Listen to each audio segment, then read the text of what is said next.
I think that's probably one of the more memorable days of your career, I'll have to say. How do you reflect on what was a quite outstanding innings?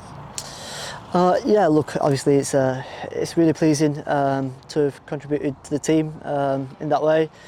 And look, for me, having lost the toss and being invited to bat first, to get 400 on the board is really pleasing for us as a side, and the partnerships that we had along the way Slats played in that first session, and then Kyle and even Brett towards the end, to have those partnerships with those guys was really valuable. Yeah, and it was quite a to and fro day at certain parts, obviously both teams on top. How valuable were those partnerships in ensuring that we could ride out those periods where Durham maybe had the wind at their backs a bit?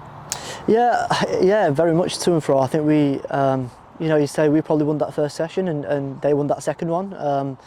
We were a little bit disappointed with how that second session went, losing 7 wickets on that wicket. Felt a few too many, but yeah, I guess a lot of credit goes to Brett for the way he came out and played after tea, and for us to have that partnership again to drag it back was a nice little session for us.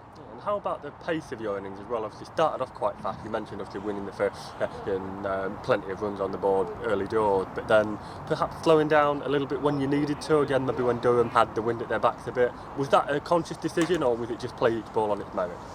Yeah, look, I guess that's just the rhythms of batting really, and there's times when you feel like you score quite freely and other times where you maybe had to just take your medicine a little bit. So no, for sure, I think there was definitely periods of play where you had to just manage those situations and passages of play, certainly in that middle session, and then it felt like it was a nice fast scoring outfield as well, so other periods you felt like you could score quite freely as well. What does it mean to you to score 200 for the club? Obviously, you've been club captain for a couple of years now, but it's got to be a special feeling when you score anything that begins with a 2 like that. Absolutely. Look, it's any time you score a double 100 at this level is a really great day. And ultimately for me, it's contributing to the team, and that's a really pleasing thing for me. So we know there's still a lot of work to do in this game. There's 3 big days for us to come.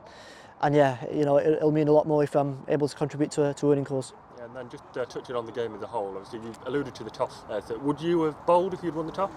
We would have actually, yeah. And it was quite an interesting wicket actually. It was, there was some decent grass covering, and I don't think anyone was really quite sure how it'd play. And maybe the way it did play surprised a few people as well. So I mean, this is the thing with pitches and grass in general, you can't always read it too well. So no, ultimately we're happy with getting 400 on the board, but we've got more work to do.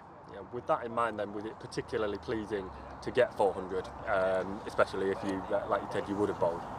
Yeah, like I say, you you lose the toss, you get asked to bat first, and yeah, you'd probably take 400 if offered to at that position. So yeah, it was like you said, there was ebbs and flows, but we got there in the end, and hopefully we can come tomorrow with the ball in hand and put some pressure on them.